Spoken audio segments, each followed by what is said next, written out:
òun ṣe fẹ́ gbà ìyàwó adopted son ọmọ tó gbàtọ́ tó wò láti kékeré ọmọ tó jẹ́ pé orúkọ Muhammadu gan ni jẹ́ ní gbòòrò Kaaba Muhammadu wá rò lọ́kàn pé báwo lòun ṣe fẹ́ gba ìyàwó yìí lọ́wọ́ ọmọ òun bóun àti Allah wọ́n ti lọ pàdé àpòpọ̀ nínú. bó ṣe pé Saheed yẹn pé Saheed wá ń bí. wọ́n ní ilé ọjọ́ kan bá mọ́ ní òjíṣẹ́ Allah ìyẹn olówó ọkọ̀ Àìṣà. báyìí ní 33 37 fún ẹni tó bá fẹ́ rí ibi tá à ń kà ń sìn. wọ́n lẹ́ni tó bá fẹ́ kà ní 33 37 àti bọ́ sí ìpele kejì. ó bá ń sọ pé rántí o ìwọ Muhammadu ẹni tó o ṣe ìrànlọ́wọ́ fún. Allah ń sọ fún Muhammadu pé ìrẹ Muhammadu rántí o ẹni tó o ṣe ìrànlọ́wọ́ fún ẹni tó rẹ̀ lọ́wọ́. àti ẹni tí Allah náà ṣe ìrànlọ́wọ́ fún. àtẹni tí jìgìdì Allah tó ṣe nìmọ̀nù Kaaba àtẹni tó ń ṣe ìrànlọ́wọ́ fún sìgìdì. ẹ wá gbọ́ nǹkan tó wá ń sọ ó wá ń sọ fún Saheed pé àdìyàwó ẹ mú. Muhammadu wá ń sọ fún Saheed ìyẹn adopted son rẹ̀ ọmọ tó gbàtọ́ pé ìwúrẹ́ Saheed ìdìyàwó ẹ̀ mú lọ́kàn ṣoṣo. ṣe rántí pé 36 ta ti ń bọ̀ yẹn òun ló fẹ́ fọ́mọ yẹn ó dẹ̀ ti fẹ́ ọmọ yẹn lọ́kàn ẹ̀ ó fẹ́ràn ọmọ yẹn gan. àwọn bàbá wa ní tó bá rántí 33 36 ta kọ́kọ́ kà yẹn tí Muhammadu di tóòsì Saheed fún títí tóòsì Zainabu fún Saheed yẹn ní Zainabu sì ń wọ Muhammadu lójú so kẹmọ gbàgbé àfihàn ẹ̀yin létí ní ẹ̀yin wa kẹmọ bá wa ká lọ. tá a bá ti wá ka Kùránì tán àá wá lọ sọ fún wọn lọ́jọ́ tí Muhammadu wá Saheed lọlé tí ò bá tó rí ìhòòhò Zainabu. tábà ti ṣàlàyé fún yín tán á tún wá bọ́ síbì kan tí Muhammadu ti rìn gbèrègbèrè ẹ̀kọ́ lè ní mọ́ńdà kiri gbó kàràkà títí wábi tí ó ti jalè láfẹ̀mọ́jú ọjọ́ yẹn ló ti rìn gbèrègbèrè délé àwọn Saheed ibùgbé tí ó bá Zainabu ọba mú Zainabu títí wẹ̀ so wá ṣàlàyé ẹ̀ fún. ó rí gbogbo ẹ̀ tó pọ́n tó ọmọ tó bí Muhammadu bá dìde gbogbo ara ẹ̀ bá dìde. àbí bí figure 8. wọn àdé lè fi kíní yẹn rán Muhammadu ṣẹ́ sallallahu alaihi wasallam. kò ṣe fi bárakú. Muhammadu máa sọ fún Saheed pé dìyàwó ẹ̀ mú. Muhammadu wá ń sọ fún ọmọ rẹ̀ Saheed ọmọ tó gbàtọ́ pé ìwọ Saheed o dìyàwó ẹ̀ mú ṣuṣu wọ́n jẹ́ ọ bọ́. tẹ bá rántí nǹkan tó bí ọ̀rọ̀ pé Muhammadu wá Saheed lọlé wá rí Zainabu. ìgbà tó ti rí ìhòòhò Zainabu ló ti ẹ máa bá wa lọ díẹ̀díẹ̀ báyẹn. tó tẹ ẹ bá gbàgbé. ó wá sọ fún pé. ẹgbóhùn sókè. ó wá sọ fún pé dìyàwó ẹ̀ mú kó o dẹ̀ máa ro ti Allah máa ro nǹkan táwọn èèyàn máa sọ. Muhammadu wá sọ fún Saheed pé ìrẹ Saheed dìyàwó ẹ̀ mú ṣuṣu má gbọ́ tẹ́lẹ̀ gan kọ́ tí ikú sí wọn. tẹ bá ń bá àfòye bá lọ ẹ ti máa rí bẹ́ẹ̀ yẹn o pé dìyàwó ẹ̀ mú má gbọ́ tẹ́lẹ̀ gan má ro nǹkan táwọn èèyàn máa sọ ta Allah ní kó rò. wọ́n sọ fún pé ìkan tààlà àti òun tó jẹ́ tóun jẹ́ Muhammadu òjíṣẹ́ Allah ìkan táwa bá ń sọ ni kò gbọ́ má gbọ́ tẹ́lẹ̀ gan o ibi tó ń lọ ni kò wò má wò ibi tó ń lọ ni kò wò má wò ibi tó ti ń bọ̀ o. Saheed bá gba kámú ó bá juwọ́ lẹ̀ pé òun ti fìyàwó òun lẹ̀ o bàbá mi. Saheed bá gba kádàrá aláàkọ́kọ́ dídá pé òun ti sọ ìyàwó òun lẹ̀ fún òun rẹ̀ bàbá mi. Muhammadu bá ní ó ti fi lẹ̀ ó ti fìyàwó ẹ̀ lẹ̀. Muhammadu náà dùn lẹ́gbẹ̀ẹ́ kan pé ọmọ yìí òun ọ̀kadà kó sí páńpẹ́ òun náà ni ọwọ́. bí Muhammadu ṣe sọ síta ni pé Allah ní kóun máa fẹ́. at the end of day Muhammadu yẹn òjíṣẹ́ Allah olówó ọkọ bàbá Fatima ọkọ Aisha ọba níbi táwọn lọ làwọn dé yìí pé Allah ọba pàwùdà pé Allah ní kó wọn gba ìyàwó rẹ̀ tó ọkọ lẹ́yìn rẹ̀ Saheed. ms ẹ bá wa gbé bẹ̀rẹ̀ jáde alitabari yẹn ẹ bá wa gbé jáde kàkà ń bẹ̀. ms ẹ gbé tàbárí jáde bí tí Muhammadu jùlọ gba ìyàwó ọmọ ẹ̀ fẹ́yìn tẹ̀ bá mọ̀ pé Muhammadu gba níbi tẹ́lẹ̀ àti ṣẹlẹ̀ ní ìyàwó wọn bí Muhammadu bó ṣe sọ fún Saheed yẹn pé lọ bá mi sọ fún Zainabu pé mo fẹ́ fẹ́ àkànbí rí bẹ́ẹ̀ yẹn Muhammadu ló kọ́kọ́ lọ bá Zainabu pé ọmọ òun fẹ́ fẹ́ lẹ́lẹ́kejì ó tún wá rán Saheed náà pé lọ sọ fún Zainabu pé mo fẹ́ fẹ́ ẹ wọlé ayé.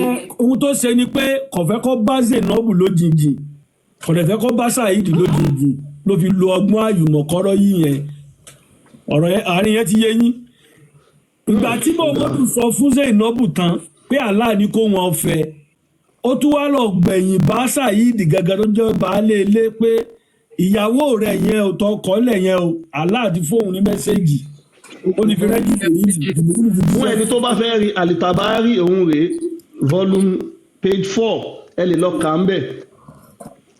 wọ́n ní ẹni tó bá fẹ́ rí Al-Tabari volume 4 page kí nìyẹn. page 4 bí Muhammadu ṣe gba ìyàwó ọmọ ènìyàn o. bí Muhammadu ṣe gba ìyàwó ọmọ tó gbà tọ́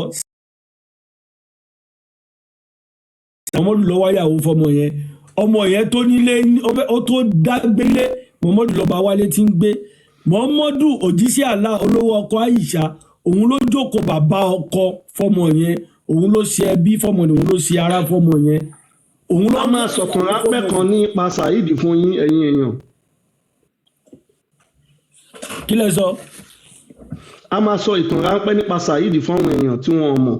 a máa wá sọ ìtàn ráńpẹ́ nípa Saheed ọmọ tí Muhammadu gba ìyàwó rẹ̀ a máa sọ ìtàn ráńpẹ́ kan fún yín nípa ìgbésí ayé ẹ̀ tẹ̀yìn ọ̀pọ̀. ṣé mọ̀ pé nígbà tí wọ́n fẹ́ wá mú Saheed kúrò lọ́dọ̀ Ànábì ó ní kó jẹ́ kóun wà bẹ́ẹ̀ pé èèyàn dáadáa ni sóun ń tọ́jú òun kò dẹ̀ tí mọ̀ kó tó máa ṣẹlẹ̀ sóun lọ́jọ́ iwájú.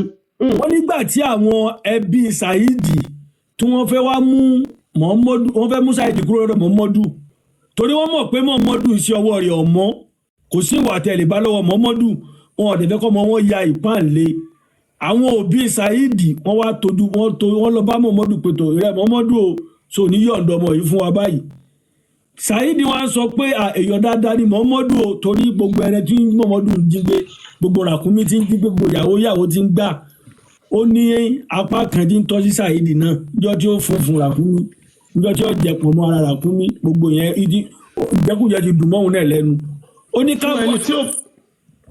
fún ẹni tí ò bá mọ̀ Saheed gbé pẹ̀lú Muhammadu tó dẹ̀ àwọn ẹbí ẹ̀ wá ó ní kó jẹ́ kóun wà ń bẹ̀ pé inú ìgbádùn lòun wà kó dẹ̀ ìmọ̀ nǹkan tó máa ṣẹlẹ̀ sóhun èèyàn àbìdí yànyàn Muhammadu ó bá yé jẹ́ bọ̀ jẹ́. Saheed tún ta kọ́dún sí alátakò sí àwọn òbí rẹ̀ àwọn ẹbí àwọn ará ẹ̀ tó fẹ́ yọ kúrò nínú ìṣòro oko Muhammadu Saheed gangan ya. bó ṣe gbé lọ́dọ̀ Muhammadu wá fi bí lòun máa kú sí o ó ní bí lòun máa kú sí gbọ́dọ̀ Muhammadu tẹ́hun lọ́rùn pé òun ò tí mọ tí ó ṣẹlẹ̀ sí òun lọ́jọ́ iwájú.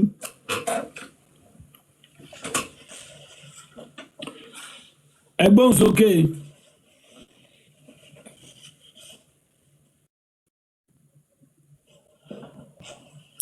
ẹ mọ mi àáfàá wa nánà kúmùláì.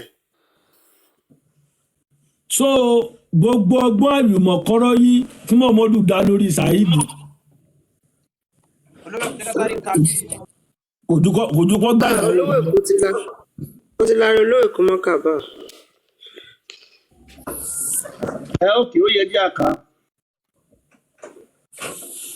ó yẹ ká.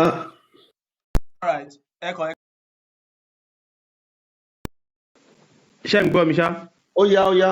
kásáré ka bí káwọn èèyàn wá gbọ́ nǹkan tá a fẹ́ kà ní the history of tẹ́ bá lọ sí Al-Tabari volume 3 page 4 ibẹ̀ lẹ́ máa ti rí ọ̀rọ̀ nípa Zaid yẹn níbẹ̀ so ẹ kàn máa rí nǹkan tó ṣẹlẹ̀ tí Muhammad jí fẹ́ fẹ́ ọmọ yẹn wọ́n ní according to Yunus Abdul nípa nǹkan tí Yunus ṣàlàyé ní àbùtálà tó gbẹnu sí ó wí pé. the messenger of Allah had married Zaid bin Urita to Zainab. Muhammadu ti fẹ́ Zainab ó ti mọ wọn àti Saheed ó ti so wọ́n pọ̀ wọ́n ti fẹ́ra wọn wọ́n ṣègbéyàwó aláàrin wọn. his paternal aunt's daughter. tó jẹ́ pé Zainab jẹ́ ọmọ ẹ̀gbọ́n Muhammadu. One day the messenger of Allah went out looking for Zaid. ṣé ń gbọ́ tẹ bá rántí ìgbà tí mò ń ka Kùránì yẹn bọ̀ ọjọ́ kan Muhammadu jáde ó rìnrìn gbèrègbèrè ó wá Saheed lọlé. Now there was a covering of hair cloth over the doorway. Arabi tá à ń wí ládé yìí aṣọ kan wà tó wà lẹ́nu ọ̀nà tí ó bo ẹnu ọ̀nà yẹn Muhammadu bá ṣí. But the wind Muhammadu ti ẹ̀kọ́ ló ṣí atẹ́gùn ló ṣí but the wind had lifted the covering so that the doorway was uncovered. ms o mọ Muhammadu tó mi Muhammadu ló fi ẹgùn láṣọ bá ṣí ó ṣe aṣọ lójú eégún ẹgbẹ́ òṣòkè bọ́ sínú ilé tí gbogbo ẹ̀ dúró tí Muhammadu rí wájú ó rẹ́yìn. Ihò lórí obìnrin yẹn. Kí ni mo ní Muhammadu rí wájú ó rẹ́yìn ó dúró dédé ṣé kó wálẹ̀ ó dúró sókè. Nǹkan ọmọkùnrin ẹ̀ bá dìde. Muhammadu bá dìde. And admiration for her entered the heart of the prophet. Ìfẹ́ Zainabu bá kó wọrí Muhammadu pé yé ọmọ ló tó báyìí ọmọ ló dùn tó yìí. After that happened, Muhammadu bá ń kọrin lọlé ẹni sùúrù ms Muhammadu bá ń kọrin lọlé pé ọmọ ló dùn tó yìí mo gbé mo kú mo dáràn ó bá ń kọrin lọ ẹgbẹ́ sókè. After that happened, lẹ́yìn tí ìṣẹ̀lẹ̀ yẹn ṣẹlẹ̀ tán tí Muhammadu rí gbogbo nǹkan she was made unattractive to the other man. Ṣé ẹ ti rí nǹkan tó ṣẹlẹ̀ yẹn lẹ́yìn tí ìṣẹ̀lẹ̀ yẹn ti ṣẹlẹ̀ tán tí Zainabu ti sọ fọ́kọ ẹ̀ pé bàbá rẹ̀ wálé bàbá rẹ̀ dẹ̀ rí gbogbo wájú àtẹ̀yìn mi ó rí ó ní bàbá òun rí ó rí tibẹ̀ yẹn náà ó ló rí pé pàápàá gan mo ṣẹ̀ṣẹ̀ farun bẹ̀ ni Saheed bá ní kí lóun máa ṣe báyìí bàbá òun ti rí ẹ mo dẹ̀ mo wá bàbá mi mo yẹwọ́ mo yẹsẹ̀ mi Saheed bá ń sọ bẹ́ẹ̀. So he came and said, messenger of Allah. ó bá wí pé Muhammadu òjíṣẹ́ Allah ẹ máa gbọ́ ẹ máa bá wa lọ. I want to separate myself from my companion. Ẹ máa wo bẹ̀yẹn o ẹ mọ̀ pé èmi ọ̀rá ń sọ kó lè yé yín èmi ti kanú tẹ̀dọ̀ ìwé yìí ó máa sọ pé Muhammadu mo fẹ́ ya ara mi pẹ̀lú ìyàwó mi mo fẹ́ nípìnyà ìgbà tẹ́ ti rí gbogbo dídọ̀ǹdì ẹ gbé sókè. Muhammad asked.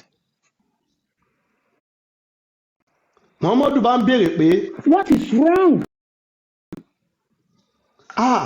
Saheed ọmọ mi kí ló ṣẹlẹ̀ ṣé torí pé mo rí dídọ̀ǹdì ni àbí kí ló dé ṣàlàyé fún mi. Has anything on her part disquieted you? Ṣé nǹkan kan ṣẹlẹ̀ ní kí ló ṣẹlẹ̀ gbé mi débẹ̀ ọmọ mi òun náà bá ti ń rò lọ́kàn pé no nǹkan tí mo fẹ́ gbé obì sí igi ti lálẹ́ wò ń bẹ̀ Saheed bá ń fún lésì pé. No, by Allah disquieted me. Ẹ máa gbọ́ kò ṣe kankan fún mi tó mọ́kàn mi ṣì kò ṣe kankan fún mi. Messenger of Allah. Muhammadu òjíṣẹ́ Allah bá wí pé. Nor have I seen anything but good. Zayd ló sì ń sọ̀rọ̀ pé òun pé kò ṣe nǹkan kan fún un pé gbogbo nǹkan tó ṣe fún òun ló dáa. Saheed bá ní kò ṣe nǹkan kan bàbá mi Muhammadu. Now the messenger of Allah said to him. Muhammadu òjíṣẹ́ Allah wá ń sọ fún Saheed ọmọ rẹ̀ pé. Keep your wife to yourself. Tẹ bá rántí Kùránì yẹn o 33-37 òun rèé o dìyàwó rẹ mú fúnra rẹ̀ dìyàwó rẹ mú. And fear Allah. Kó o dẹ̀ máa bẹ̀rù Allah ẹ máa bá wa lọ o pẹ̀lú ọgbọ́n pẹ̀lú òye ẹ̀yìn yan wa kó o dẹ̀ bẹ̀rù Allah. That is the meaning of the word of Allah. Ìtumọ̀ ọ̀rọ̀ Allah nìyẹn o ẹ máa gbọ́ o. tó sọ pé when you said unto him on whom Allah has conferred favour and you have conferred favour. nìyẹn níbi tó ti sọ pé rántí o ẹni tí wọ́n ṣàánú fún tá Allah náà dẹ̀ ṣàánú àti keep your wife to yourself and fear Allah. Dìyàwó ẹ mú fúnra rẹ̀ Saheed ọmọ mi kó o dẹ̀ bẹ̀rù Allah ẹ máa bá wa lọ. And you did hide in your heart what was going to bring to light. Ṣé ìgbà kó o dẹ̀ máa sàpamọ́ kó má jẹ́ kí kó má fi nǹkan kan sínú gbogbo nǹkan tá Allah máa fi hàn tó máa tọ̀ wọ́n lẹ́sìn.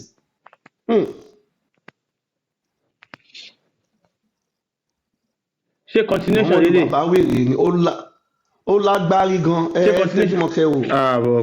Ṣé mo lè rí? Ó ní agbárí débi pé bó ṣe gbẹ̀yàwó ọmọ ẹ̀ nìyẹn ẹ̀yin tẹ́ ẹ̀ bá gbọ́ rí bí bàbá wèrè ṣe gbẹ̀yàwó ọmọ ẹ̀ yẹn nìyẹn ibi tá a fẹ́ kọ́wọ̀n yẹn tiẹ̀ mọ́ gan lọ́ti mọ̀ yẹn pé ọmọ yẹn ń wẹ̀ lọ́wọ́ ó dé fẹ́ para ó fẹ́ bọ́ sínú yàrá ni Muhammadu dé ló fàtẹ́gùn sí. Ànábì tí ó mọ̀ kọ̀. Ìwé yẹn ṣe rí Al-Tabari yóò dàbí volume 40 bí nǹkan ló dé. Èèyàn bá ra òwe yìí lásán àwọn òwe yìí làwọn àáfàá yẹn máa kó sílé àwọn ọ̀tàn yìí gbogbo ẹ̀ náà tí wọ́n á máa parọ́ wèrè fáwọn èèyàn èèyàn wá irọ́ náà ń pa fún yàn. So ẹ gbóhùn sókè tẹ́ bá ti délẹ̀ káwá ka àwọn àyà tí wọ́n tá fẹ́ kà. So Ajánásì ẹjẹ́ a lọ àti ka ti bí ẹjẹ́ àtẹ̀síwájú Ajánásì. So àwọn bàbá wa ní ká tó fi èrè kẹ́sẹ̀ wa láti tó àṣírí òjíṣẹ́ Allah. Mo rò bá ti sọ díẹ̀ ní ẹni tí Muhammadu jẹ́ fún àwọn èèyàn tí wọn ò bá mọ̀. Wọ́n ní bóyá gbogbo ní ẹ ti rágbọ́yé ẹ ti rí àpèjúwe irú ẹ̀dá tí òjíṣẹ́ Allah ni bàbá Fatima kò mọ́kọ̀. Muhammadu wà lórí mímbàrí lọ́jọ́ kan ó wá ń sọ fún àwọn jàmáà nínú mọ́sálásí. ẹ pé Mohammed ó ti lọ gbé báàkì ó ti gbọ́jà ó ti gbé oríṣiríṣi sára ó kàn fi ń rízì. ó ti lo àṣìṣe onílò Colorado ó ti fa ṣíṣà. ó bá sọ fún wọn pé tó bá yá o Àkànbí máa jáde pẹ̀lú ms àtolówó Èkó àtọ̀wọn ẹ̀mẹ̀wá rẹ̀. olówó Èkó ms Àkànbí ọlọ́ba Yámúníkà bàbá abẹ gbogbo apátápátá. ó ní àwa máa sọ̀rọ̀ tó mọ́gbọ́n wá pẹ̀lú àwọn òye a máa la àwọn èèyàn lóye pẹ̀lú ọ̀rọ̀ tó dáa. wípé a máa labrate àwọn èèyàn a máa sọ ọ̀rọ̀ tó make sense ọ̀rọ̀ tó transparent ọ̀rọ̀ àríkọ́gbọ́n a máa sọ fún àwọn èèyàn wa nílẹ̀ Yorùbá pé. ó ní torí a máa wá fi ẹ̀sìn Ìsìlámù sílẹ̀ àwa tá à ń sọ̀rọ̀ yìí ló sọ pé a máa wá fi ẹ̀sìn Ìsìlámù sílẹ̀.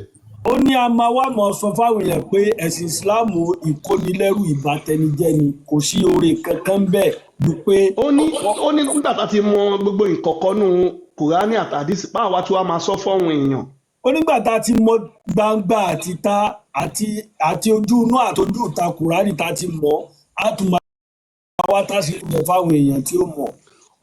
ó wá ní pé tí wọ́n bá ti mú wa ó ní kí wọ́n pa wá. ó ní tó bá ti mú wa o kí wọ́n kí àwọn ẹrú Allah àwọn akéwù tọrọ jẹ kí wọ́n pa wá torí pàǹbá bísínẹ́sì wọn jẹ́. ó nítorí èrè ń bẹ fún ẹni tó bá kọ́kọ́ rí wa tó pa wá o. ó nítorí pé èrè ń bẹ fún ẹni tó bá kọ́kọ́ pa wá torí wa báyìí torí Àkànbí ọlọ́pàá tó wá lóun fẹ́ fún Ọlọ́run láìsẹ̀ ẹran iléyá. ó ní tó bá di ọjọ́ ìdájọ́ lọ́jọ́ àlìkíyámọ̀ ẹ̀bùn ńlá ń bẹ fún àwọn ẹni tó bá ṣiṣẹ́ náà tó pa àwa tá à ń sọ̀rọ̀ yìí. ó ní fún ẹni tó bá rí Àkànbí ọlọ́pàá fún lọ́rùn pa tó fún mi lọ́rùn pa láìsẹ̀ ẹja koté tó èrè tó tóbi. so ẹni tó bá fẹ́ kà ibi tá a ti ń kà ní Saheed Buhari 5057.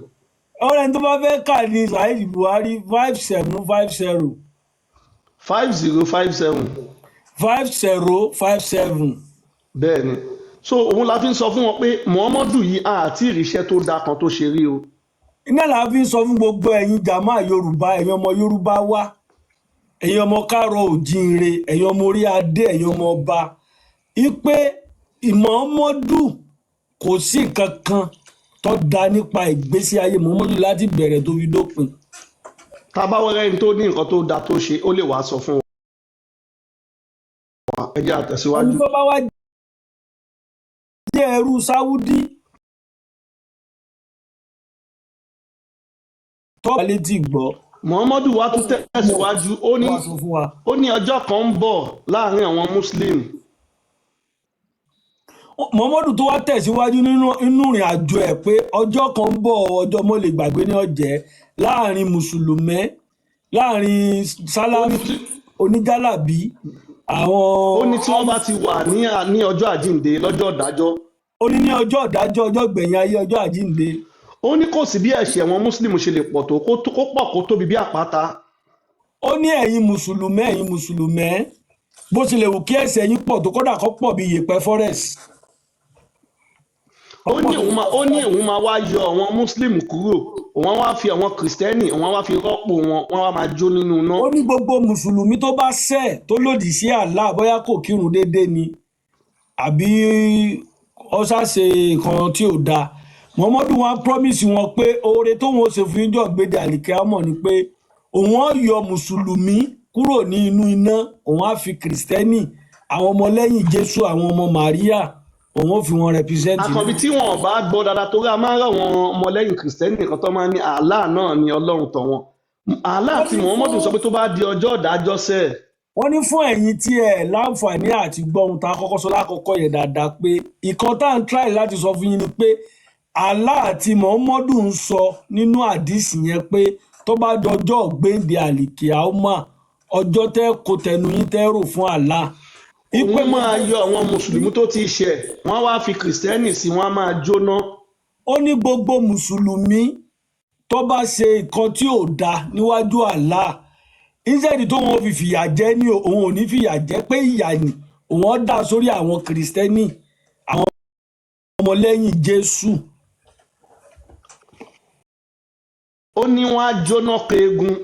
ó ní wọ́n á jóná ku skẹ́lẹ́tì wọ́n á jóná gbogbo ọmọdémọ́dún ara wọn jóná. so fún ẹni tó bá fẹ́ mọ ibi tá a ti kà ibẹ̀ ní 27 67 D 27 D. kọ́lọ̀ wo bí Allah àti Muhammadu ṣe sọ̀rọ̀ fáwọn kìrìsìtẹ́nì ń bẹ̀. wọ́n ní kẹ́ ẹ lọ wo níbi tí Allah àti Muhammadu ti bẹ̀yìn kìrìsìtẹ́nì inú jẹ́ ẹ̀yọ́ ọmọ ẹlẹ́yìn Jésù. Allah ò fẹ́ràn yín o. ibi níbi tí Allah ti júwe ibi ni Muhammadu ti júwe bí Allah ṣe rí pẹ̀lú ọwọ́ ọ̀tún méjì tó ní. wọ́n ní bí àdéhìí tá a fẹ́ kà yìí ni òjíṣẹ́ Allah ìyẹn bàbá Fatima olówó ọkọ̀ Aisha ó ti ṣe àpèjúwe sìgìdì Allah pẹ̀lú ọwọ́ ọ̀tún méjì tó kó sẹ́gbẹ̀ẹ́. Muhammadu sọ̀rọ̀ rẹ̀ nínú àwọn àdìsí àlàyé rẹ̀ kan pé Allah ó ní ọwọ́ ọ̀tún méjì. nínú àwọn àlàyé tí Muhammadu ṣe nínú àdìsí yẹn ni pé sìgìdì Allah tí wọ́n tẹ̀lé lẹ́nu Kaaba ó ní apá ọwọ́ ọ̀tún méjì. tẹ́ bá fẹ́ kà ibẹ̀ ní Sunan Nisai 5379. wọ́n ní tẹ́ bá fẹ́ kà òun ní Sunni Alizan 5379 ẹ máa rí bá ẹ jẹ́ wá tẹ̀síwájú fún ẹni tó àwọn ẹlòmíì lè má jẹ́ Muslim ó lè má jẹ́ Christian ó lè má lẹ́sìn tó máa ń sọ pé Ádámù àti Éfà ni bàbá wa irú àwọn bẹ́ẹ̀ la fẹ́ bá wí bíbá pẹ̀lú àdìsí. wọ́n ní ọ̀pọ̀lọpọ̀ àwọn èèyàn máa ń sọ pé Allah náà lọ́lọ́run pé kinní kan wọn lẹ́sìn ibi tí Allah wa ti sọ̀rọ̀ nípa Ádámù àti Éfà la fẹ́ kà yìí. àti fún àwọn ọmọ Yorùbá tó ń ṣẹ̀sìn Islam kọ́ lè mọ ibi tí Allah ló máa gbé tó máa parí ayé wọn sí. àtẹ̀yìn ọmọ káàárọ̀ òjíire tẹ́ ń ṣe ẹ̀sìn ìsìlámù kẹwọn bí tẹ́ máa end of your life. Allah lòun dá Ádámù. Allah sìgìdì Allah alápá ọwọ́ ọ̀tún méjì ó lóun dá Ádámù. ó ní láti apá ọ̀tún Ádámù. ó ní láti apá ọwọ́ àlàáfíà ọwọ́ tí yẹn máa fi ń jẹun ọwọ́ ọ̀tún ọwọ́ ọ̀mọ́jẹ lọ́sẹ̀nu. ó ní àwọn ọmọ tó máa jáde látara Ádámù yẹn wọ́n á jẹ́ funfun àwọn Àràbù. ó ní àwọn ọmọ tó máa jáde lápá ọwọ́ ọ̀tún babalá baba yín Ádámù fáwọn ọmọ tó máa jáde lápá ọwọ́ ọ̀tún yẹn ni àwọn aláwọ̀ funfun àwọn arábíkì. ó wá ní àwọn tó máa jáde lápá òsì àwọn yẹn máa jẹ́ dúdú aláwọ̀ dúdú. aláìsè yẹn kì í ṣe sìgìdìrẹ ó ní àwọn tí ó wá jáde lápá ọwọ́ òsì apá ọwọ́ òsì Ádámù ni àwa aláwọ̀ dúdú ẹni pé mo sọ dáadáa àwa aláwọ̀ dúdú. Allah wá ní àwọn ọmọ Ádámù tó máa jẹ́ funfun apá ọ̀tún yẹn wọ́n ń lọ sí àlùjọ́nà yẹn paradise. ó ní àwọn tó jáde ní apá ọwọ́ ọ̀tún Ádámù tí wọ́n jẹ́ àwọn màràbú wọ́n ń lọ sínú àlùjọ́nà Firdaus. ó wá ní wọ́n dẹ̀ ti gé tí òun lọ kò sí nǹkan tóun fẹ́ ṣe òun ti ṣe bẹ́ẹ̀ kò sí nǹkan tó lè yí padà bó kírun bó lọ Mẹ́kà òun ò lè yí padà. gbogbo aburú ayé lọ́sẹ̀lẹ̀ sálà wọ́n ti gé etí Allah lọ ó lójú kò lè fi ríran ó lẹ́nu kò lè fi sọ̀rọ̀ ó lápá ọwọ́ ọ̀tún kò lè fi ṣe nǹkan kan. ó wá ń sọ fún gbogbo ẹ̀yin aláwọ̀ dúdú tẹ́ jáde lápá ọwọ́ òsì Ádámù. apá ọwọ́ òsì ó wá nínú náà ní káwọn yẹn máa lọ òun kò dẹ̀ sí nǹkan tóun fẹ́ ṣe sí inú náà lòun dá wọn fún. mo lójú mi ìfirínà o mo létí mi lè fi gbọ́rọ̀ apá ọwọ́ ọ̀tún òun sìgìdì Allah méjèèjì kò lè fi ṣe nǹkan kan pẹ́yìn tẹ́ wà lápá ọwọ́ òsì Ádámù inú náà láàyè yín fún gbogbo ẹ̀yin aláwọ̀ dúdú tẹ̀ ń ṣe ẹ̀sìn ìsìlámù àbálòkọ àbálòdò yín. ó ní kò sí nǹkan tóun fẹ́ ṣe sí o òun ti dájọ́ nìyẹn o. ó ní kò ó lẹ́kọ̀ọ́ kọlà ewé ní kọlà fẹ́ kọ póhun tóun ti sọ òun ti sọ bàbá ẹni tó fẹ́ yẹn. ẹni tó bá fẹ́ wo bí ta ti ń ka ilé ibi ni alimushkat alimasabi 119. alimushkat alimasabi 119 fẹ́ni tó bá fẹ́ kà. so ẹ jẹ́ ká gbé máìkì lẹ̀ fún àwọn tó bá fẹ́ sọ̀rọ̀ mo kí gbogbo yín ẹ káàbọ̀ ẹ kú lé. gbóhùn sókè bóyá àfáà kan ló wà lọ́dà comment tó ń gbọ́ wa pé Muhammadu là ń yàkàyàkà báyìí òjíṣẹ́ Allah torí gbogbo wa náà wọ́n fi kíní ìparọ́ fún kódà ìgbà táwa kéré tó bá ń sọ̀rọ̀ Muhammadu fún wa a máa ń gbọ́ bí pé bóyá tí ẹ̀ bá dárúkọ Muhammadu ní ìdàkejì bóyá òjò gbónẹ́kẹ́ ọ̀rọ̀ léèyàn lérí ni a wá wò pé irọ́ lásán òun ló jẹ́ ní yẹpẹrẹ jù ní gbogbo ẹ̀dá tí Ọlọ́run ọbẹ̀ Elédùmarè dá ọ̀yẹ̀yẹ ju pépà súwìtì lọ ẹgbẹ́ bá ra súwìtì ayọ̀ pépà rẹ̀ dùnú sweet nìkan ló wúlò fún wa Paper wọ́n sweet. mọ́tò wúlò bí paper sweet ni. Paper sweet ṣì wúlò àkànbí use condom tán ti lò. tí àwọn àlejò wa tó gbóhùn sókè ẹ jọ̀ọ́ ẹ̀yin tẹ́ ń wò wá ẹ bá wa gbọ́wọ́ lé like button. Ẹ jẹ́ bá wa power tap ẹ jọ̀ọ́ ó ṣe kókó ṣé mo sáré play fídíò yìí. ẹ jẹ́ káwọn àlejò ok ẹ lè play náà bí a káwọn àlejò. Mr. Fọláyan ṣe wà ń bẹ̀.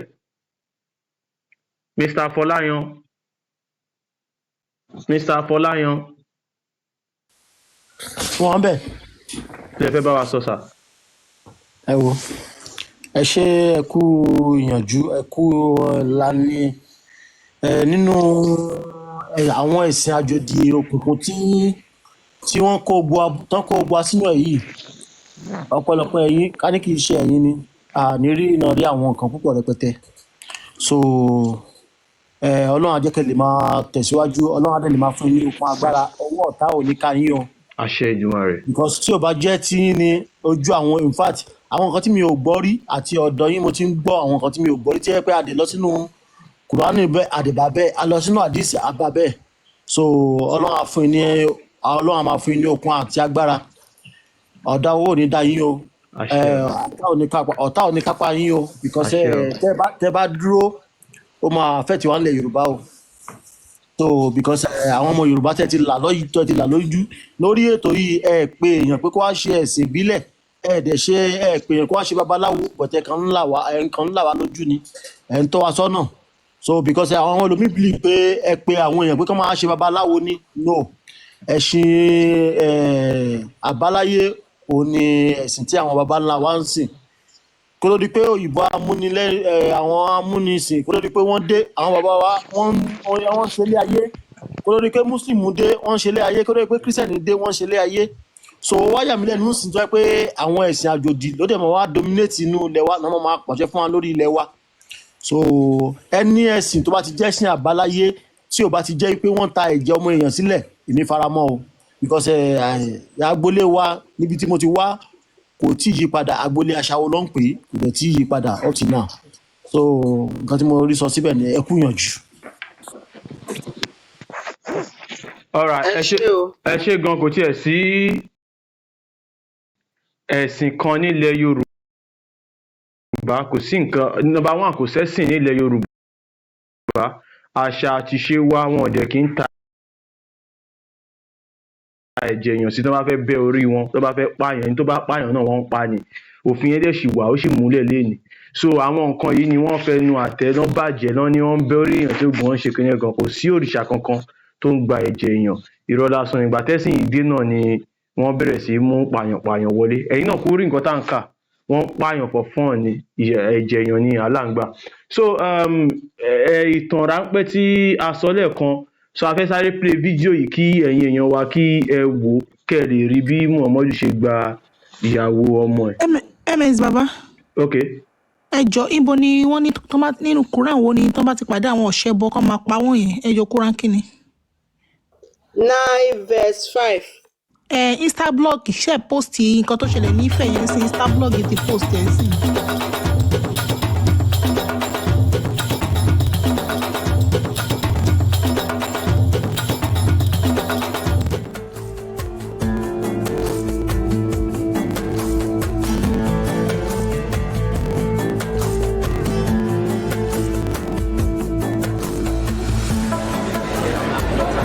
Prophet Muhammad had an adopted son named Zaid bin Muhammad. He would like to marry off Zaid. Zaid, I would like to marry you with Zainab. I think she would be a great wife for you. Yes, Rasulullah. Let's go to her place.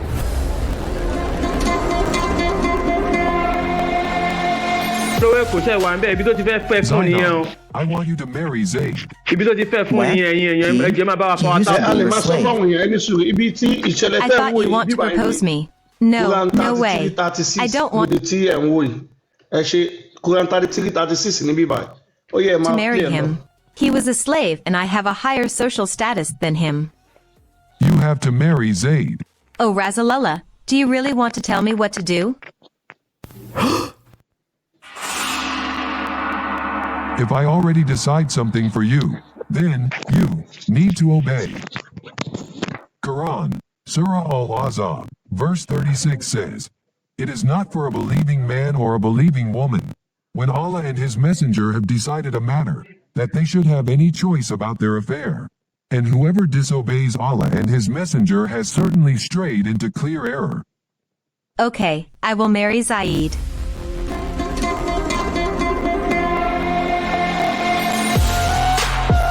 Then, Prophet Muhammad held a wedding ceremony for Saheed and Zainab. One day, Prophet Muhammad tried to find Saheed in his house. "Zaid, are you there?" But Saheed was not at home.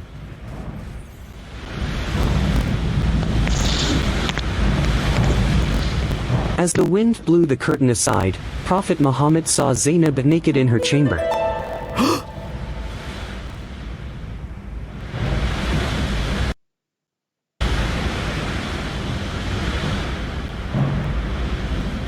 Mashallah. Báwa power tap àwọn ẹ̀rọ àlá wọ́n máa report ń sí help us to power tap please.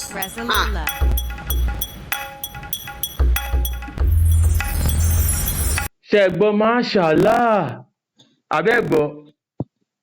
Ẹ̀wọ̀n ms nǹkan tó fẹ́ káwọn èèyàn mọ̀ ni pé nǹkan tá a kà yẹn ṣé wọ́n rí pé nǹkan tá a kà òun ni nǹkan tí wọ́n ń wò yìí.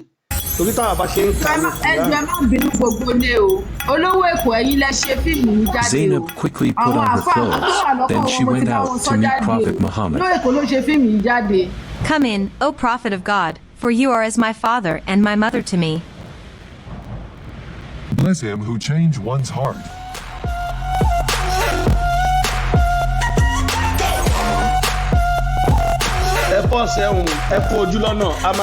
History of Tabari, Volume 8, explained that Prophet Muhammad. So a máa ṣe jáde ní ti Yorùbá tí ẹ̀yin Yorùbá wa máa lè wò nílé lóko ẹ lè mọ̀ tó ká fẹ́ kí gbogbo èèyàn kan lágbọ́yé kọ́mẹni tí Muhammadu jẹ́ ẹ ṣe. Muhammad saw his daughter-in-law naked.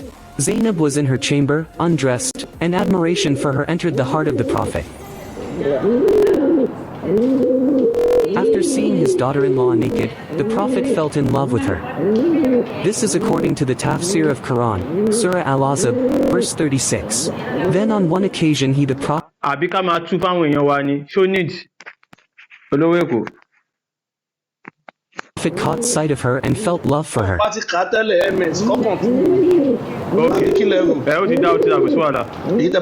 Saheed came home, Zainab told him about Prophet Muhammad's visit. Your dad came here when you were out. He met me instead. Oh, and then, what happened? Nothing happened. After finding out you were not here, he left. Is that it?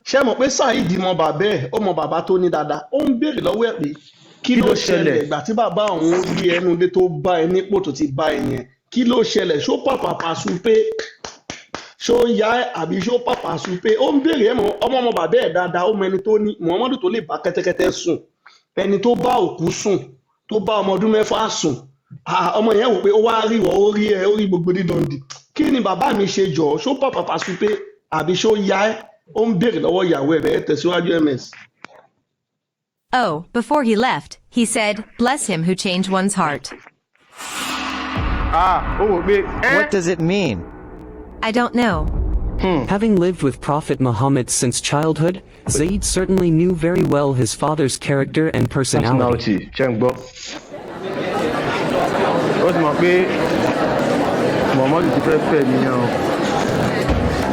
When Zaid found out about what was going on, he disliked how his adopted father felt about his wife.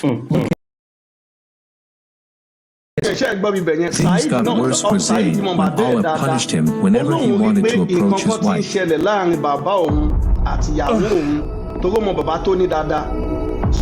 Ouch, it hurts. My private part is swollen so bad, it hurts. Muhammadu ti fi nǹkan kan Saheed ara Saheed wá dìde mọ́ bíi ti tẹ́lẹ̀ tí Saheed bá ti ń fẹ́ súnmọ́ ìyàwó ẹ̀ abẹ́ máa dùn ẹ jẹ́ àmà bá lọ akọ̀ máa sọ fún yín díẹ̀ torí nǹkan tá a mọ̀ tá a kà ní ẹgbẹ́ tẹ̀síwájú.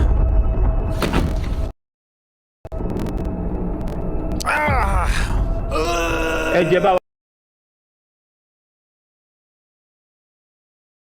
as a husband and I was in pain. Emma drop love sign. Emma drop love emoji. Emma Bro, drop love. I think maybe Billy Ockham, Volume 7, page 139. Quran, Surah Al-Azab, verse 37. Allah did the following to my husband, Saheed bin Mohammed. Zaid's penis started to swell, so he can't make love with me. Zaid decided to meet his adopted father, Mohammed. Rasulullah, perhaps Zainab has excited your admiration, so I will leave her. What is wrong? Has anything on her part disquieted you? no, by God, nothing she has done has disquieted me. Keep your wife to yourself. Don't separate from fear Allah. But actually, Muhammad hid his desire towards Zainab. Oh, I can't forget how she looked in her room that day. I'm afraid people will start to notice this. Oh, wait. Allah sent a message to me. Quran, Surah Al-Azab, verse 37. And remember, O Muhammad, when you said to the one on whom Allah bestowed favor and you bestowed favor, keep your wife and fear Allah, while you concealed within yourself that which Allah is to disclose. No need for me to conceal my... ṣé mọ̀ pé ó ti ń ronú láti jọ́ pé kí lóun máa sọ ó wá dédé ó wá rò pé kí ni kóun sọ ó látìgbà tóun ti rí ọmọ ìyàwó òun yẹn lára òun ò ti balẹ̀ kí lóun máa sọ báwo lòun ṣe máa ṣe ló fi mú àyà ìwà o pé Quran 33:37 pé Allah ń bá òun sọ̀rọ̀ ló fi mú lámbà ilẹ̀ so tẹ́ bá ti tẹ̀síwájú ẹ̀ wá rí lẹ́yìn tó ti gbéyàwó tán pẹ̀lú ìyàwó ọmọ ẹ̀ àwọn tó wá ń sọ́jọ́ ìgbéyàwó ẹ̀ tó wá ń jẹun àwọn kan ti mutí yó pé báwo ni bàbá ṣe máa gbàyàwó ọmọ ẹ̀ àwọn yẹn ò fẹ́ lọ Muhammadu bá tún rí kí ni kóun ṣe o ó bá tún ní Allah tó ti sọ àyà kalẹ̀ pé tẹ́ bá wá lé òun ẹ má sọ̀rọ̀ tóun bá invite yín tó ń jẹ ò bá ti jìnnà ẹ má wọlé tẹ́ bá dẹ̀ ti wọlé ẹ jẹun ẹ má sọ̀rọ̀ a máa kabẹ̀ náà fún yín ibẹ̀ ní 33 50 àbí 53 a máa kà ẹ tẹ̀síwájú. My feeling, since Allah will disclose it anyway.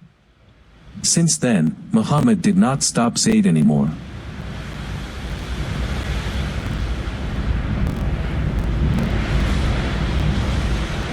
I will divorce Zainab so you can marry her. As you wish. As you wish. A decent man would certainly feel very humiliated by such an inappropriate offer. But it seems that the Prophet had his own moral standards. People start talking about Muhammad's plan to marry Zainab. How come he could marry his daughter-in-law? In the Quran, Surah Al-Azab, verse 36, Allah forced Zainab to marry. Okay. Àwọn aráàlú ti ń sọ̀rọ̀ pé báwo ni bàbá ṣe máa fẹ́ yàwó ọmọ ẹ̀ kẹ́kọ̀ọ́ ra máa bá Kùránì lọ bí Muhammadu ṣe máa ń ṣiṣẹ́ báwo ni bàbá ṣe máa fẹ́ yàwó ọmọ ẹ̀ ibẹ̀ la máa gbàdé 33 báyẹn ẹ̀rọ amájẹ́ kó máa lọ díẹ̀díẹ̀ ẹ ṣe. Zaid. But just one verse later, the Prophet's sexual desires than anything else. Allah allows me to marry Zainab, since Zaid wasn't my real son. So when Zaid had no longer any need for her, we married her to you in order that there not be upon the believers any discomfort concerning the wives of their adopted sons when they no longer have need of them. And ever is the command of Allah accomplished. With Quran, Surah Al-Azab, verse 37, Muhammad banned adoption in Islam. We cannot adopt orphans anymore. How on earth God would abolish the noble practice of adoption? Muhammadu lẹ́yìn tó ti gbàyàwó ọmọ ẹ̀ tán ó wá ní Allah ti ní kọ́ wọn fìgìlẹ̀ pé kéèyàn máa gba ọmọ tọ́ lórí pé ó fẹ́ gbàyàwó ọmọ ẹ̀ ní ẹwọ́ gbọ́n nǹkan tó ṣe bọ̀ Allah yẹn kò fi ìdádúró sí òwò ẹrú kẹmọ tí Muhammadu àti Allah tó ya wèrèdè kò fi ìdádúró sí òwò ẹrú àmọ́ torí pé ó gbàyàwó ọmọ ẹ̀ ó wá ní Allah ní kí wọ́n fagilé àgbàtọ́ èèyàn gbọ́dọ̀ gba ọmọ tọ́ pọ́mọ téèyàn bá bí gangan fúnra ẹ̀ lọ́mọ ẹ̀ ẹ máa bá wa lọ ẹ ṣe. To show that Zaid is not his real son and it is legal for Muhammad to marry his daughter-in-law. Wow, the excuse is worse than the offense. Who would like to follow the Prophet's moral example? Develop wrong desires for your son's wife? Aren't we all want to our sons to have sakina, mawadda, and rahma marriages? This is one of Rasulullah's many privileges. Not for you, but for the Prophet only. Tafsir al-Qurtubi, Quran, Surah al-Ahzab, verse 50. If Prophet Muhammad looks at a woman and desires her, then it is necessary for her husband to divorce her so that he can marry her. Wọ́n ní tí Muhammadu bá ti wo obìnrin kan tí obìnrin yẹn ti hùn dandan ni fún ọkọ yẹn láti lọ kọ obìnrin yẹn sílẹ̀. Òun ló sọ bẹ́ẹ̀ yẹn ẹ máa rí nínú tafsir yẹn àti al-Qutubi. So ó wà nínú Quran gan a lè máa sọ fún ó wà nínú Quran. Verse 50. Obìnrin tó bá wò kò bá jẹ́ ìyàwó yín kò bá ti wọ́n bá ti fẹ́ tí Muhammadu bá ti lóhùn dandan ni kò fẹ́. A marriage celebration was held for Muhammad and Zainab.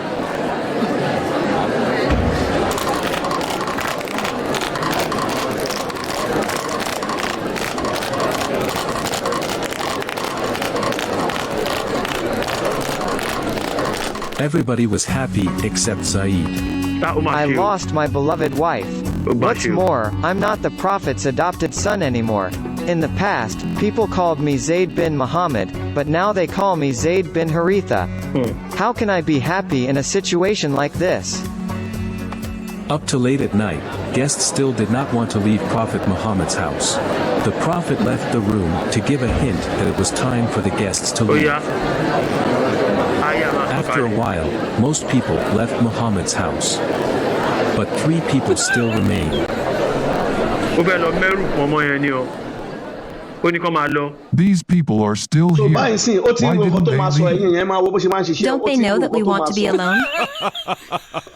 The Prophet showed displeasure with them. He tried to show us that we should leave. Why not telling us directly? Maybe he needs Allah's help to get rid of his guests.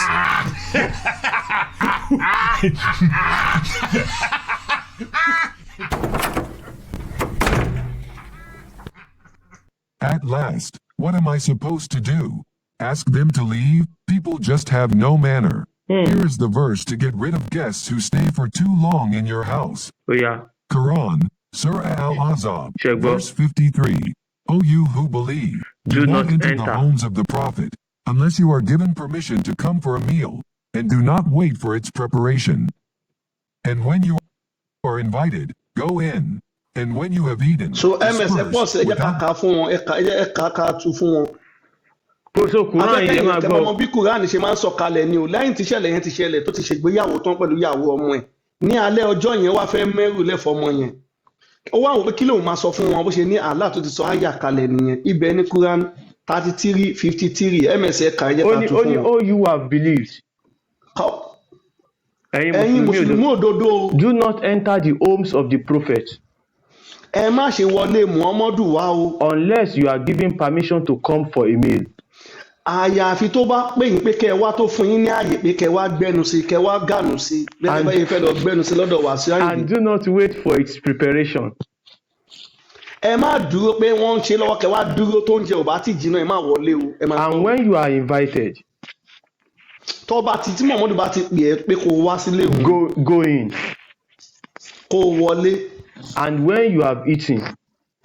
Tó o bá ti gànù sọ tó ti gànù sí tó ti gbẹ́nu sóúnjẹ wọ́n ṣe máa ń jẹun òkú kiri. Disperse without lingering for conversation. Ṣé ẹ gbọ́ kó o gbéra lẹ́ẹ̀kan náà kó jápa o gbúdọ̀ máa sọ̀rọ̀ ẹ̀ Muhammadu mo fẹ́ rí yín kí ló ṣẹlẹ̀ kíní kan tó o bá ti jẹun tán kó jápa. Lingering for conversation. This irritates the Prophet and he shies away from you, but God does not shy away from the truth. Okay. This irritates the Prophet. Ẹ máa wo Muhammadu ní kíní jẹ́ nǹkan kórìíra kò mọ bóyá ẹ máa gbẹ́ lọ. And he shies away from you. Ẹ wo wèrè tó gbẹ̀yàwó ọmọ ẹ̀ ó lójú máa ń tì wọ́n àti bá wọn sọ. But Allah does not shy away from them. Even after the wedding, people continue to talk negatively about Muhammad's marriage to Zainab. How could he have the heart to cancel Zayd's adoption? That's right. Doesn't he remember in the past when he swore in front of the Kaaba to take Zayd as his own son? In our culture, once we adopt someone as a child, then that person becomes a member of our family for life. For life.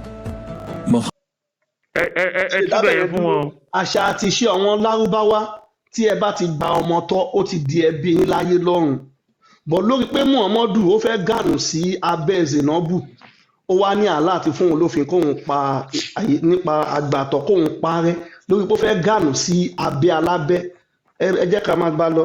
Mohammed felt the need to stop people talking about the disgrace he had done to Zayd. I have to do something. Zayd led the Muslim army to attack Basra, take over Byzantine power there, be the flag bearer. Yes, mẹ́sẹ̀lẹ́ àṣìláyé ibẹ̀ yẹn ó dàbí pé tàn kan wà nínú àwọn ìwé ẹ̀wọ̀n ẹlẹ́sìn mi tó ní ọba kan náà ó gba ìyàwó ọmọọṣẹ́ Muhammadu náà wá ṣe kí ni ó wá mú Saheed ó mọ̀ pé Saheed ò tó darí ogun ó wá ní kí Saheed wá lọ darí ogun kan lórí pé kí Saheed lè kú kọ́rọ̀ ìyàwó yẹn lè tán síbẹ̀ kẹ́ lè mọ èèyàn burúkú tí mo bọ̀ Muhammadu yìí jẹ́. Saheed led 3,000 Muslim soldiers to Basra. The other two commanders of the Muslim. Ṣé rí gbogbo àwọn tí wọ́n ń lọ yìí àwọn Muslim ni wọ́n ẹ̀sìn pé ọmọ ogun ni wọ́n ọmọ ogun ni Mùsùlùmí o. Army are Jafar bin Abi Talib and Abdullah bin Rawaha. Is your private part still swollen? Just shut up.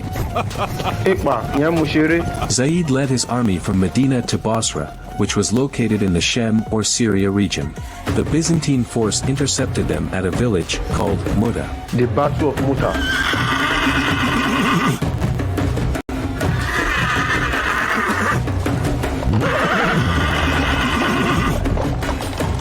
Oh, they're already waiting for us. Retreat! Retreat! No!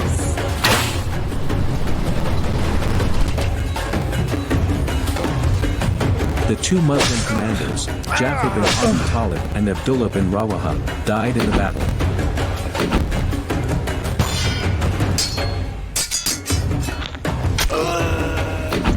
In the past, by Muhammad's order, Zayd used to attack and rob Quraysh merchants who were easy targets.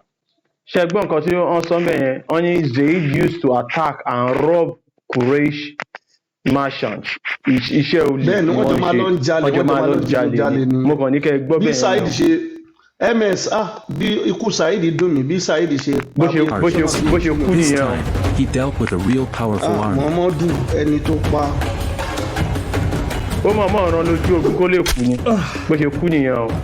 Zayd finally died. Conclusion. In Quran Surah Al-Ahzab verse 36, Allah and Prophet Muhammad forced Zainab to marry Zayd. But then Prophet Muhammad felt in love, or lust, toward Zainab after he saw her naked.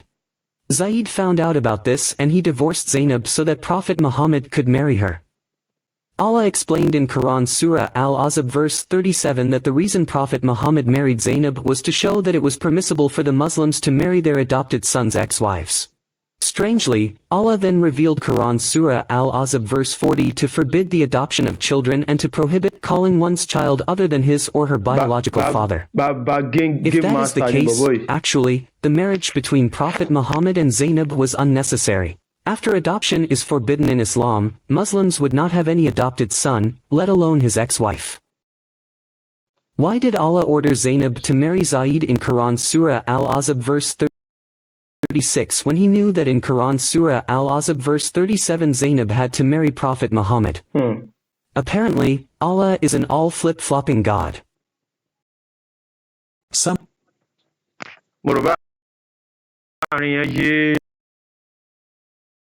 ọ̀nà míì pé kẹ́lẹ̀ tún wá àwòrán á lè yé yín ẹni tí Muhammadu jẹ́ òun la fi ń ràn yín yẹn a máa fi ràn yín díẹ̀ àwọn èèyàn á lè máa ní àgbọ́yé ẹni tí Muhammadu jẹ́ kò sí nǹkan tí Muhammadu ti ṣe ní ayé ẹ béèrè a máa gbé jáde a máa fi hàn ìwọ tó bá wá níwà dáadáa tí Muhammadu ò lè wá sọ fún wa lóòótọ́ Kùránì ní Muhammadu ní àwòkọ́ṣe rere á jiyàn àmọ́ nǹkan rere wo ló wá ṣe òun dà ibi tí ìjà ti wá bẹ́lẹ̀ nìyẹn torí wọn ọ̀rẹ́ ẹ̀kan mú jáde gbogbo wà burúkú ayé ọwọ́ ọ̀bọ ìlú wa so ẹni tó bá fẹ́ gbẹnu sí máìkì lè. ẹ jẹ́ kí a ka Quran 5 Quran 9:5 yẹn pẹ̀lú tafsir yẹn láti jẹ́ kí àwọn èèyàn rí i pé pa wọ́n ó ti pa gbogbo peace ó ti parẹ́ kí lẹ fẹ́ sọ ìyá wa. Mo fẹ́ wo kí bàbá kan bí wo àwọn ará Facebook ṣé wọn ní ìbéèrè lórí Facebook ẹ ṣé sà. Kò nídìí ọ̀hún ní ìbéèrè ọkàn gbádùn wa náà.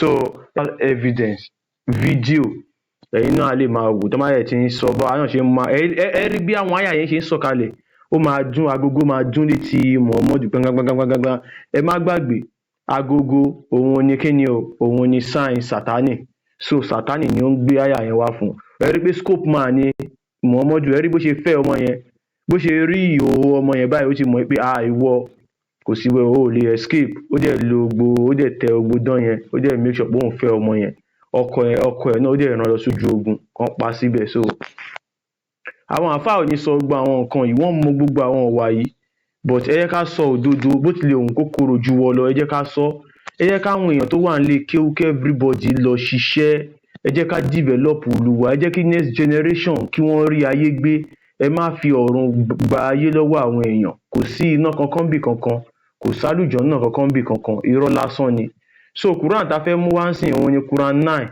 verse 5 tá a bá kà á tán a máa wá lọ ka tefsiri aya Ibn Kathir níbi tí tefsiri yẹn ti ń sọ wípé aya ẹ pa wọ́n yìí ó ti pa àwọn aya ibi tó kù tán bá ti sọ pé ẹ bá wọn ṣe ìwọ ṣe tiẹ̀ kí n ṣe tèmi táwọn àáfàá máa ń parọ́ ó ti parẹ́ gbogbo àwọn nǹkan tá à ń mú wá yìí ẹ̀yin náà ẹ lọ yẹ̀wò fún ara yín ẹ lọ kà fún ara yín ẹ máa rí ń bẹ̀ kò sí rọ́ ń bẹ̀ àmọ́ àwọn àáfàá ò ní kà fún yín ọ̀tọ̀ níbi tó máa kà fún yín tàbí kán máa ka àwọn nǹkan míì kán máa tú ìtùkùtù fún yín so kíní yìí ó ti easy ó ti wà ní èdè Gẹ̀ẹ́sì ó ti wà ní èdè abínibí gan tẹ́ bá wo online bó tilẹ̀ jẹ́ pé èdè abínibí wọn ò tú dáadáa but tẹ́ bá ka ní èdè Gẹ̀ẹ́sì ẹ máa understand ẹ̀ èdè abínibí yẹn náà ẹ máa understand ẹ lè máa mọ irú èèyàn tí Muhammadu tó jẹ́ talẹ́ ni ṣé wọ́n fẹ́ sọ̀rọ̀ bẹ́ẹ̀ Mr. Yinkus ṣé ẹ wà ń bẹ́ẹ̀ yóò dà pé ariwo wà ń bẹ́ẹ̀ yẹn kí lẹ fẹ́ bá wa sọ. ẹ jẹ́ àkànkọ́ la fẹ́ kà náà wọ́n dà pé ìyàwó tó wọlé lọ gbé ariwo wọlé. ok ó yá 9:5. ṣé kí n ṣí tẹ̀síìrì àbí ká kọ́kọ́ ka àyà yẹn àbí. ká kọ́kọ́ ka Kùránì yẹn ká tó ka tẹ̀síìrì. ok. Bon.